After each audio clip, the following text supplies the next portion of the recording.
Hello everyone. Imagine waking up tomorrow with a power so absolute you could transform anything. Rocks into diamonds, water into fuel, rust into gold. Overnight, poverty, hunger, and pollution disappear. It sounds perfect. But when everything is possible, does anything actually matter? Let's step into this future together. Picture this.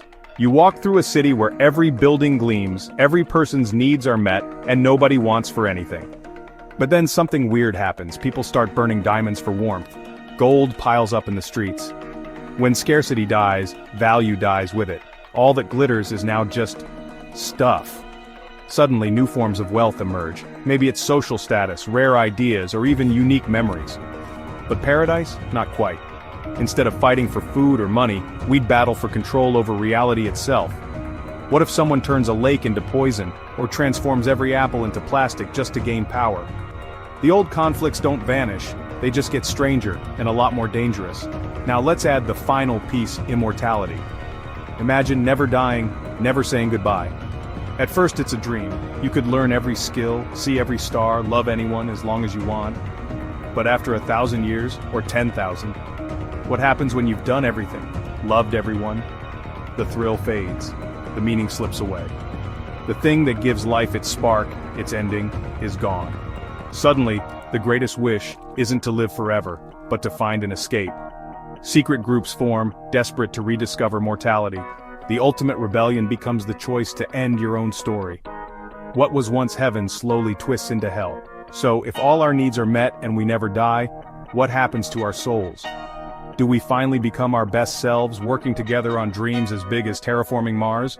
Or do we sink into endless pettiness, locked in battles of ego and control? If there are no consequences, why forgive? Why change? Utopia could become a playground for eternal grudges. This isn't science fiction, it's a mirror. The real question isn't what the future holds, but who we'll become when we hold everything. Will we create or destroy? Will we matter or be lost in endless possibility? So, after all this, would you still want to live forever? Would you risk heaven becoming hell? Let me know what you think in the comments. And remember, the real magic of our lives isn't in what we can get, but in the time we have to make it count. Thanks for watching. Stay curious. Have you ever looked closely at a snowflake? Each one is a masterpiece of design. 6 intricate arms branch out in perfect symmetry, following a precise hexagonal pattern. Is this stunning order just a happy accident of water freezing, or does it point to an underlying rule, a blueprint for beauty? Consider the honeycomb built by bees, each cell a perfect hexagon, maximizing storage with minimal wax. How did bees figure out this geometric solution? Is it trial and error or something deeper? The spiral of a seashell, the branching of a tree. Nature is filled with patterns that are both functional and beautiful. When we see such brilliant engineering, it feels like the work of a clever designer.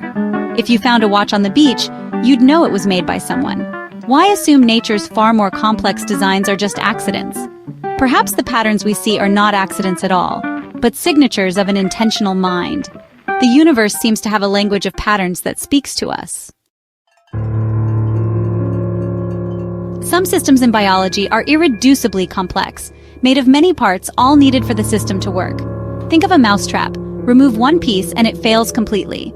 Now look at the bacterial flagellum, a tiny whip-like tail powered by a molecular motor with about 40 protein parts. If any part is missing, the flagellum can't function at all. How could such a machine evolve step by step? What good is half a flagellum? Natural selection rewards only what works, so useless intermediate stages shouldn't survive. The human eye is another example. Lens, iris, retina, and optic nerve must all work together. Early, incomplete eyes wouldn't provide clear vision or survival advantage. These all-or-nothing systems challenge the idea of gradual evolution. If complex systems can't function in incomplete forms, how did they arise? It's a puzzle that remains unsolved. The fossil record is often called the ultimate proof of evolution, a history book in stone. We expect to see countless transitional forms, but the reality is different. Most species appear suddenly, remain unchanged for millions of years, then disappear.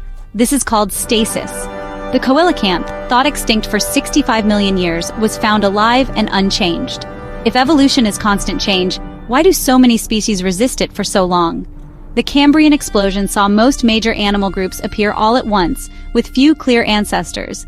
Instead of a branching tree, life's history looks more like separate blades of grass. Darwin himself worried about these gaps, hoping future fossils would fill them. After over 150 years, the missing links are still missing. Perhaps the story of life is more complex than slow, gradual change. Evolution relies on mutation, random changes in genetic code creating new traits. But most mutations are harmful or neutral, not helpful. Imagine making random changes to a computer program. It's far more likely to break than improve. Life's genetic code is vastly more complex than any program, so random changes rarely build new features. Building complexity through random errors is like expecting a monkey to type a novel by chance. For evolution to create new proteins, it would require a series of highly specific coordinated mutations. The odds of this happening by chance are astronomically low. Natural selection can only preserve useful changes, but if mutations rarely produce anything useful, its creative power is limited. It's like trying to build a house with broken bricks. Can random errors really create the stunning complexity we see in life? Shrink down to the size of a molecule inside a living cell, and you'll find a bustling city of molecular machines. There are trucks, power plants, and factories, all made of proteins, working with astonishing precision. We recognize design in our own factories and engines. Why not in the cell's machinery? These biological machines are self-replicating and built with atomic precision, far beyond our technology. If a mousetrap needs a designer, what about the bacterial flagellum? If a book needs an author, what about DNA? The presence of complex, specified information and machinery suggests purpose and foresight. Evolution explains how life changes, but does it explain how such integrated complexity began? The evidence inside the cell points to an intelligence beyond blind chance. Perhaps life is not an accident, but an act of intentional creation. Let me know what you think in the comments. And remember, the real magic of our lives isn't in what we can get, but in the time we have to make it count. Thanks for watching. Stay curious.